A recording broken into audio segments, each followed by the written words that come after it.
LeBron James just went to the Philadelphia 76ers. Usually I have a script, I have notes, I read off, I tell a story, I say something, right? I don't have a script, I don't have a story. I'm going off of my reaction right now. This is one of the most compelling moves I've seen in NBA history, if that makes sense. I mean, LeBron is obviously 41 or 42, I don't even know at this point, 48, and you could still be playing like LeBron. But the Sixers are not what they used to be. We don't know what they are because we haven't seen them play yet with their new roster, but they're a very compelling team. I mean, obviously, the start of the offseason, before we knew LeBron was going to move out of LA, it was all about them and the Celtics because they traded for Jalen Brown. They gave away Paul George and God knows what else for Jalen Brown, a All NBA MVP caliber player. They kept VJ. They kept Tyrese Maxey. They still have Embiid, obviously. And then they drafted very well. They drafted LeBaron Phylan, and I really like LeBaron Phylan. I feel like he's one of the best guards in the draft class, and I feel like he has tremendous upside. He is somebody that can possibly contribute immediately. I think he's going to be a very good player off the bench for them because that's going to be his role regardless. But he's a very good player and he's a bit mature. So he can definitely, handle that second unit. They also add Anthony Simons and Dean Wade and others or upon others, but they lose Kelly Oubre and among other players. But that's not that important to me because they just added LeBron James.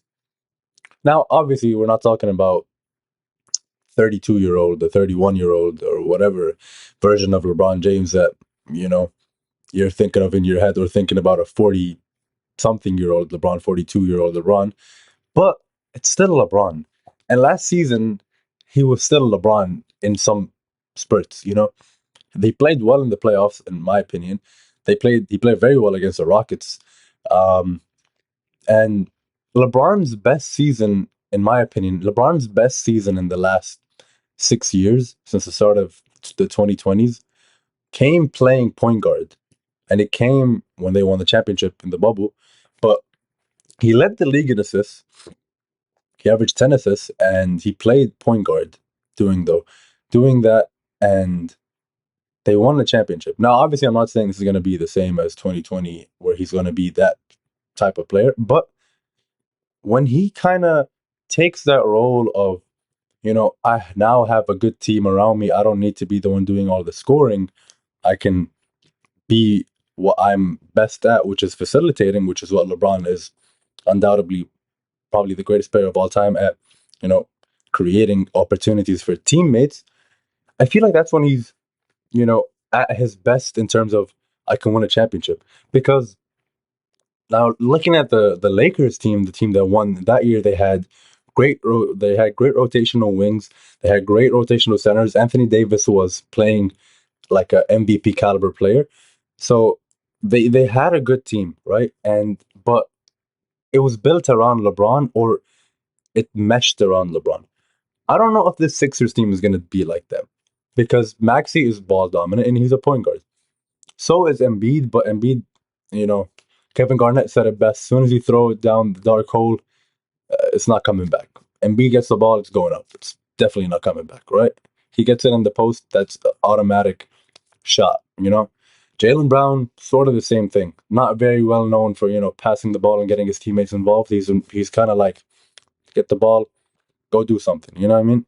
But Tyrese Maxey, I feel like can take I don't want to say a step back, but a different type of role, something more facilitating. But there's only one ball, you know. And if LeBron's gonna play point guard, which I don't think he is, but I think he should, then you have to figure that lineup out. You have VJ, you have Jalen Brown, you have Tyrese Maxey, you have LeBron James, and you have Joel Embiid. Who plays where? Who plays what? And that's gonna be compelling.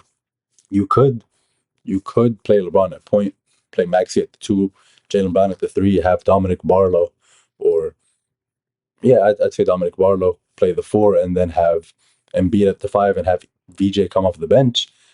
feel like that's compelling, but I think they want to play with VJ. A lot of people want them to play with VJ, but that's gonna be hard because I don't view VJ as a prototypical 3 and D that LeBron would, he obviously is a great player. He can finish with the best of them and he can shoot. He can do many things on the basketball court and he can play good defense. But like I don't think VJ Edgecombe is going to be comfortable playing, spot up corner shooter, you know? And I don't know what the Sixers do to figure this out, but on paper, this is by far the best team in the NBA. On paper. Now, you could argue the Knicks are better. You could argue they don't get past the Knicks. That's a story for another day. My initial thoughts now is there has to be direction.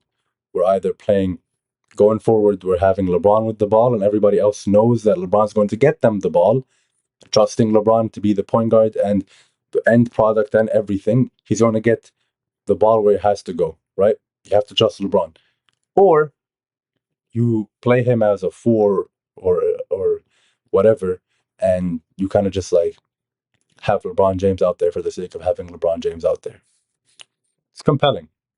I think if the Sixers do manage to, get their chemistry right and figure out their rotation, they are the team to beat in the NBA this year.